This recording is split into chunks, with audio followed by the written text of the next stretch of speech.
بسم اللہ الرحمن الرحیم۔ السلام علیکم ناظرین، کیسے ہو آپ؟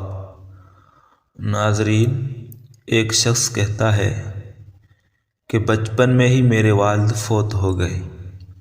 میری والدہ لوگوں کے گھروں میں کام کاج کر کے میرا پیٹ پالتی رہی۔ مجھے اسکول بھیج دیا گیا اور تعلیم کا یہ سلسلہ جاری رہا۔ میں یونیورسٹی کی تعلیم مکمل کر چکا تھا کہ بیرون ملک اعلیٰ تعلیم کے لیے میرا انتخاب ہو گیا۔ اس پورے عرصے میں والدہ کے ساتھ انتہائی ادب، شفقت اور محبت سے معاملہ چلتا رہا۔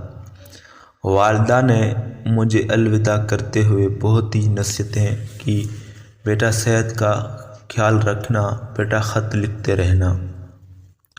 میری تعلیم کی تکمیل میں کافی عرصہ لگ گیا۔ میں جب وطن واپس آیا تو مغرب کی تہذیب مکمل طور پر مجھ پر اثر انداز ہو چکی تھی۔ میں دین کو دنیاوی ترقی میں سب سے بڑی رکاوٹ سمجھنے لگا۔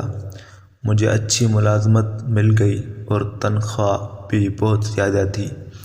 والدہ ایک انتہائی دیندار اور نیک لڑکی سے میری شادی کرانا چاہتی تھی، مگر میری پسند ایک مالدار اونچے گھرانے کی لڑکی تھی۔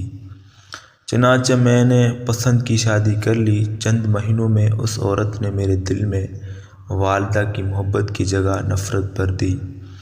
ایک دن میں گھر آیا تو میری بیوی رو رہی تھی۔ وجہ پوچھنے پر وہ کہنے لگی، بہت صبر کیا ہے، اب مجھ سے صبر نہیں ہوتا۔ سن لو، اس گھر میں یا میں رہوں گی یا آپ کی والدہ۔ مجھ پر بیوی کی محبت غالب آ چکی تھی، لہٰذا میں نے والدہ کو گھر سے نکال دیا۔ میرے اس سخت رویے اور انسانیت سے گرے ہوئے عمل کے باوجود والدہ نے انتہائی بردباری اور محبت بھرے انداز میں گھر سے نکلتے ہوئے کہا، بیٹا اللہ آپ کو ہمیشہ آباد رکھے۔ یہ وہی والدہ تھی جس کی میرے اوپر بہت سے احسانات تھے اور مجھے اس عمر میں اس کا سہارا بننے کی ضرورت تھی، مگر میں نے اس گھر سے نکال دیا۔ تھوڑے ہی وقت کے بعد مجھے احساس ہوا، میں تلاش میں نکلا لیکن ناکام و نامراد واپس لوٹا۔ والدہ سے ایک عرصے تک رابطہ منقطع رہا۔ ادھر اللہ تعالیٰ کی طرف سے پکڑ آ گئی اور مجھے ایک مہلک مرض کی وجہ سے اسپتال جانا پڑا۔ اسی طریقے سے والدہ کو علم ہوا تو وہ اپنے اس بیٹے کی بیمار پرسی کے لیے آئی جس نے اس گھر سے نکال دیا تھا، لیکن قسمت نے اب بھی ساتھ نہیں دیا۔ میری ملاقات سے پہلے ہی میری بیوی نے اسے یہ کہہ کر واپس کر دیا کہ یہاں آپ کا کوئی بیٹا نہیں ہے، یہاں کیا لینے آئی ہو، چلے جاؤ یہاں سے۔ والدہ واپس چلی گئی۔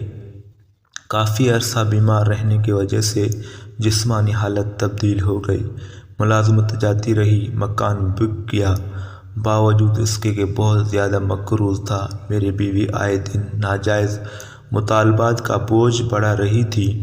آخر ایک دن اس نے کہہ ہی دیا، آپ کی تنخواہ ختم ہو چکی ہے، آپ کے پاس کوئی مال متاع نہیں رہا، معاشرے میں آپ کا کوئی مقام نہیں، میں آپ کے ساتھ نہیں رہ سکتی، مجھے طلاق چاہیے، میں نہیں رہوں گی، نہیں رہوں گی، نہیں رہوں گی۔ وہ بیوی جس کے خاطر میں نے سب کچھ قربان کیا تھا، اس کی یہ بات سن کر مجھے ایسے محسوس ہوا کہ کوئی آسمانی آفت ٹوٹ پڑی ہے۔ میں نے اس کا مطالبہ پورا کرتے ہوئے اسے طلاق دے دی۔ اب میں خواب غفلت سے بیدار ہوا، والدہ کی محبت میں دوبارہ جاگ پڑی۔ میں تلاش میں نکل پڑا، بڑی کوشش کے باوجود میں اسے پانے میں کامیاب ہوا۔ وہ بیچاری فقر کے قیام گاہ میں یعنی اولڈ سینٹر میں رہ رہی تھی، جن کا گزارا صدقات و خیرات پر ہوتا ہے۔ والدہ کو دیکھتے ہی پاؤں میں گر گیا۔ بڑی مدت کے بعد ماں بیٹے کی ملاقات ہوئی تھی۔ دونوں رو رہے تھے، تقریباً 1 گھنٹہ مسلسل روتے رہے۔ والدہ کو لے کر گھر پہنچا، پختہ عزم کیا کہ والدہ کا فرما بردار بن کر رہوں گا اور اللہ تعالیٰ کے احکام کی پابندی کروں گا، جیسا کہ مغربی تہذیب سے متاثر ہونے سے پہلے کیا کرتا تھا۔ اللہ تعالیٰ مجھے معاف فرمائے۔ تو ویڈیو پسند ہے، ویڈیو کو لائک کرو، شیئر کرو۔ اللہ حافظ۔